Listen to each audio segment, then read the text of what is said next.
क्या पाकिस्तान एक इस्लामी मुल्क है?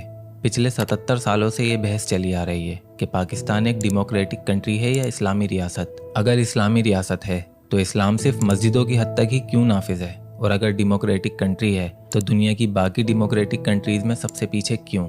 ये समझने से पहले ये समझते हैं कि दुनिया में हुक्मरानी की कितनी किस्में हैं। इंसानों की मुकम्मल तारीख देखें तो दुनिया में हुक्मरानी की 3 किस्में रही हैं। पहली, डिक्टेटरशिप यानी बादशाहत। वो लिमिटेड बाउंड्री या जगह जहां ताकत के जोर पर अनस्पेसिफाइड पीरियड ऑफ टाइम के लिए किसी एक इंडिविजुअल शख्स या खानदान की जबरी हुकूमत कायम हो तो उसे डिक्टेटरशिप कहते हैं। इसकी जिंदा मिसालें सऊदीया में किंग सलमान, नॉर्थ कोरिया में किम जोंग उन और हाल ही में उल्टी गई शेख हसीना की हुकूमत से ले सकते हैं। दूसरी, डेमोक्रेसी यानी जमहूरियत। वो लिमिटेड बाउंड्री या जगह जहां लोगों की मेजोरिटी से चुने गए अवामी नुमाइंदे जैसे प्रेसिडेंट और मिनिस्टर्स एक लिमिटेड पीरियड ऑफ टाइम तक किसी मुल्क पर हुकूमत कर रहे हों तो उस सिस्टम को डेमोक्रेसी यानी जमहूरियत कहते हैं, जो आज दुनिया की 70% कंट्रीज में एक्टिव है। तीसरी, खिलाफत यानी इस्लामी निज़ाम। दुनिया के पॉइंट ऑफ व्यू से देखें तो खिलाफत का मतलब वो लीडरशिप जो रिलीजियस और पॉलिटिकल दोनों ही तरीकों से अपने दीन के दायरे में रहते हुए रियासत को लेकर चल रही हो। तो ऐसे सिस्टम को खिलाफत और उसके निगरान यानी केयर टेकर को खलीफा कहते हैं। लेकिन अगर इसे गहराई से समझा जाए तो खिलाफत कहते हैं हुकूमत इलाहिया यानी इंसान की खिलाफत में अल्लाह की हुकूमत। खलीफा वो शख्स होता है जिस पर जिम्मेदारी होती है अल्लाह के इस निज़ाम को नाफिज करने की, लेकिन किसी लिमिटेड बाउंड्री में रहकर नहीं, इसे जितने बड़े स्केल पर हो सके अपनी पूरी कोशिश के साथ फैलाया जाता है। खलीफा और बादशाह में यही फ़र्क है कि एक बादशाह अपने कंफर्ट जोन यानी अपने मुल्क में बैठकर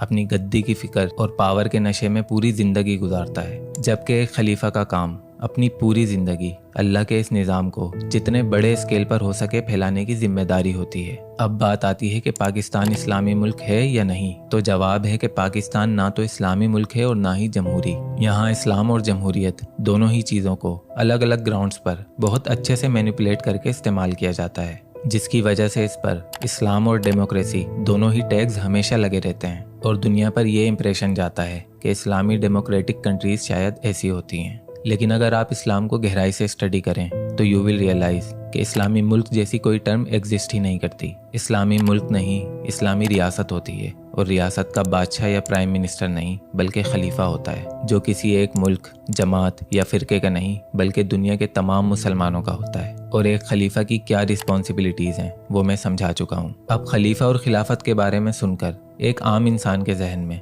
जिसने इस्लाम को बस दूर दूर से देखा हो यही सवाल आएगा कि इस जदीद दौर में खिलाफत क्यों नाफिज की जाए, क्यों किसी पर ज़बरदस्ती की जाए। कोई इस्लाम को एक्सेप्ट नहीं करता तो ना करे, तुम खुद बैठकर जन्नत के ख्वाब देखो, दूसरों को क्यों मजबूर करते हो। बाकी सब जाएं जहन्नुम में, तुम्हें क्या फ़र्क पड़ता है। दूसरे रिलीजन्स की तरह अपने काम से काम रखो, खामोश बैठो, क्यों इस्लाम इस्लाम करते फिरते हो। तो इसका जवाब है कि इस्लाम कोई मजहब या रिलीजन नहीं बल्कि जीने का एक तरीका है। It's a way of life. दुनिया का पहला इंसान भी बिना कोई आसमानी किताब उतरे दीन इस्लाम पर था। रिलीजन की मोहर तो बाद में लगती है। किसी भी मजहब में पैदा होने वाला हर बच्चा पहले मोमिन ही पैदा होता है, क्योंकि हर इंसान के सबकॉन्शियस माइंड में ये बात रख दी गई है कि झूठ बोलना गलत है और सच बोलना अच्छा, कत्ल करना बुरा है और जान बचाना अच्छा। पैगंबर और किताबें तो इंसानों को वापस उस राह पर लाने के लिए भेजी जाती हैं। उन किताबों और पैगंबरों की टीचिंग्स के बाद अगर कोई कौम राह से भटक जाती है तो ये उस कौम का मसला है, इस्लाम का नहीं। अगर आप इस्लाम का अंदाज़ा पाकिस्तान, अलकायदा, सऊदीया, फ़लस्तीन या अपने आसपास रहने वाले मुसलमानों की हालत से लगाते हैं तो आप अपने जैसे सिर्फ चंद इंसानों की सोच का अंदाज़ा लगा रहे हैं, इस्लाम का नहीं। इस पर किसी एक फ़िरके, जमात, मुल्क या इंसान का कॉपीराइट नहीं है। इस्लाम हर इंसान का बुनियादी हक है और एक सच्चे मोमिन की पहली जिम्मेदारी है कि इसे उस तक पहुंचाए जो इससे महरूम है। दुनिया चाहे कितनी ही तरक्की कर ले, सच तो यही है कि इंसान बहुत मुफलिसी और मुशक्क़त की हालत में है, अमीरी में भी, गरीबी में भी, महलों में भी, झोपड़ी में भी। और इस्लाम अल्लाह का इंसानियत को एक तोहफ़ा है जो इस दुनिया के दूसरे ख्याली मज़हबों के मुकाबले इंसानों को सबसे ज़्यादा सिविलाइज्ड और एक स्पेसिफिक पीरियड ऑफ टाइम तक इस दुनिया में स्टेबल रखने की सलाहियत देता है। और रही बात इस्लामी जमहूरिया पाकिस्तान की, तो किसी मुल्क के नाम से पहले इस्लाम लिख देने से वो मुल्क इस्लामी नहीं हो जाता। सिर्फ कलमा पढ़ लेने या माँ बाप से विरासत में मिले अकीदे को जन्नत की डेफिनेशन समझ लेने से कोई मुसलमान नहीं हो जाता। ऐसा करके आप खुद को तो धोखा दे सकते हैं लेकिन अल्लाह को नहीं। हमें ज़रूरत है अपने गिरबान में झांकने की, खुद से पूछने की कि क्या हम वाकई में एक मुसलमान कौम हैं। दुनिया में सबसे ज़्यादा करप्शन पाकिस्तान में होती है, दुनिया में सबसे ज़्यादा झूठ यहाँ बोला जाता है, सबसे ज़्यादा करप्ट गवर्नमेंट एम्प्लॉयज़ यहाँ पाए जाते हैं, सबसे ज़्यादा पॉर्न यानी फाहिश फिल्में यहाँ देखी जाती हैं, और सिर्फ देखी नहीं जाती, दुनिया में सबसे ज़्यादा चाइल्ड पोर्नोग्राफी का मवाद यहाँ बनाया भी जाता है। 264 बिलियन डॉलर्स अब तक हम सूद पर भीख मांग कर खा चुके हैं। अभी भी आपकी रूह नहीं कांपी तो और सुनिए। यहाँ कब्र में दफन हुई औरत के साथ ज्यादती की जाती है, यहाँ इंसानी गोश्त होटलों में बेचा जाता है, यहाँ स्कूल्स और मदरसों में बच्चों के साथ गलत काम किए जाते हैं, एक पंक्चर वाले से लेकर एक प्राइम मिनिस्टर तक, यहाँ सबके सब चोर हैं। हम मुसलमान हैं और हमारी ये हालत, और दुनिया काफिर होकर तरक्की कर रही है। ख्वाब देखते हो ना दूसरे मुल्कों में बसने के, क्यों? क्योंकि सच्चाई यही है कि बहुत आगे हैं वो हमसे, इखलाकियात में, इकोनॉमी में, एजुकेशन में, अदल व इंसाफ में, ईमानदारी में, सफाई सुथराई में। हमसे ज़्यादा तो उन्होंने इस्लाम के बुनियादी पैगाम को समझ लिया, सिर्फ कलमा पढ़ना ही तो बाकी है। और दूसरी तरफ हम, जिन्होंने सिर्फ कलमा ही पढ़ा और बाकी सब भूल गए। उन लोगों ने कुरान से साइंस की बड़ी बड़ी इक्वेशन सोल्व की और हमने उससे सिर्फ वज़ाइफ ही सीखे और उसके बुनियादी पैगाम से मुंह फेर लिया, जिससे आज काफिर फ़ायदा उठा रहे हैं और मुसलमान जन्नत के शॉर्टकट्स ढूंढने में लगा हुआ है। हम कुएं के उस मेंढक की तरह ज़िंदगी गुजार रहे हैं जिसे पता ही नहीं कि कुएं के बाहर कुछ है भी। मैंने अपनी ज़िंदगी में चंद लोगों के अलावा ये दर्द किसी की आवाज़ में महसूस नहीं किया, जो इस्लाम के असली पैगाम को समझे हों, जो वाकई में चाहते हों कि दुनिया का ये हिस्सा भी इस्लाम से फ़ायदा उठाए। वो तो चले गए, और जो बाकी रह गए हैं उनमें एक साहब हैं जो बस मैं करते रहते हैं। एक और साहब हैं जो मिंबर रसूल पर बैठकर बेतुकी बातें और वाहियात लतीफ़े सुनाते हैं और उसे सुन्नत रसूल का नाम देते हैं। कुछ तंजीमें हैं जो लोगों का ज़मीर मारने को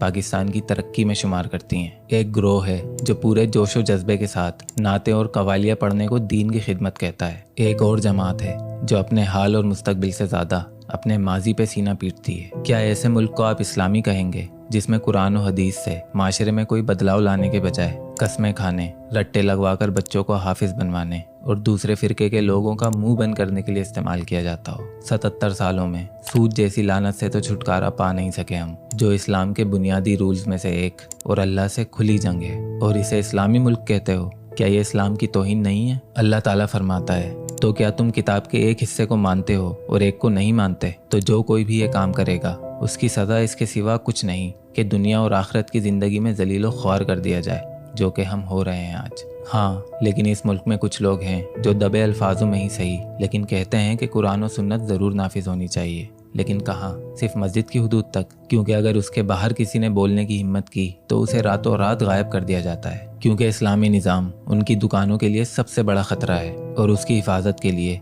अगर हथियार भी इस्तेमाल करना पड़े तो वो लोग करते हैं। और बंदूक के आगे भला कौन बोलता है? मुझे भी धमकियाँ मिलती हैं, मत बोलो मार दिए जाओगे।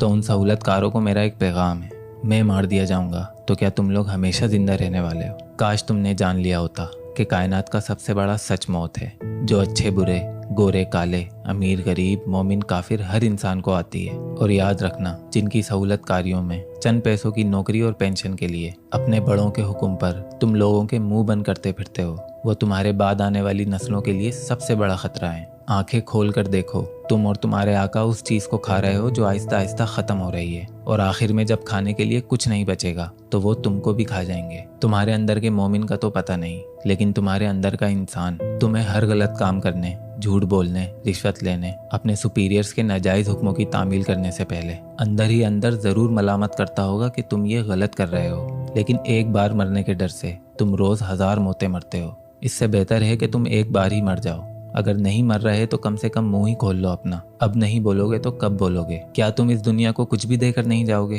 क्या तुम एक रेशम के कीड़े से भी बदतर हो, जो सिर्फ 30 दिन जिंदा रहने के बाद भी अपनी थूक से 100 साल तक बाकी रहने वाले रेशम को देकर मरता है? तुम तो फिर भी अशरफुल मखलूकात हो। अब नहीं बोलोगे तो कब बोलोगे? आज की तारीख में पाकिस्तान का कर्जा 264 बिलियन डॉलर्स तक पहुंच चुका है, यानी 80 लाख करोड़ रुपए, जो कि गवर्नमेंट तुमसे महंगाई करके वसूल करती है। लेकिन इन लोगों की अयाशियों में कोई कमी नहीं आती। ये हरी नंबर प्लेट और लाल बत्ती वाली गाड़ियां, इनको तुमने ही खरीद कर दी हैं, और इनमें जलने वाला फ्यूल भी तुम्हारा ही खून पसीना है। ये मुल्क इनके बाप की जागीर नहीं। ऐसा मुल्क इस्लामी मुल्क नहीं कहलाता, जहाँ चंद लोग अयाशी करें और बाकी लोग टैक्सेस, बिल्स और भूख की वजह से खुदकुशियां करें। क्या तुम्हें उस दिन एहसास होगा जिस दिन तुम्हारे बच्चे भूख से बिलकेंगे और तुम्हें पता चलेगा कि तुम्हारे आकाओं के घर के कुत्ते तुम्हारे पूरे महीने के राशन से महंगा सिर्फ एक वक्त का खाना खाते हैं। तो मेरे भाइयों, कुएं का मेंढक मत बनो। मुसलमान होने का हक अदा नहीं कर रहे तो कम से कम इंसान होने का ही हक अदा कर दो। कल के इनकलाब के लिए तुम्हें अपना आज कुर्बान करना पड़ेगा, और अगर कुछ भी नहीं कर सकते तो कम से कम ये तो कर ही सकते हो, अपने बच्चों को महंगी नहीं बल्कि अच्छी तालीम दो। उन्हें फ़िरकों, ज़बानों और नस्ल परस्ती से बाहर निकलकर इंसान से मोहब्बत करना सिखाओ।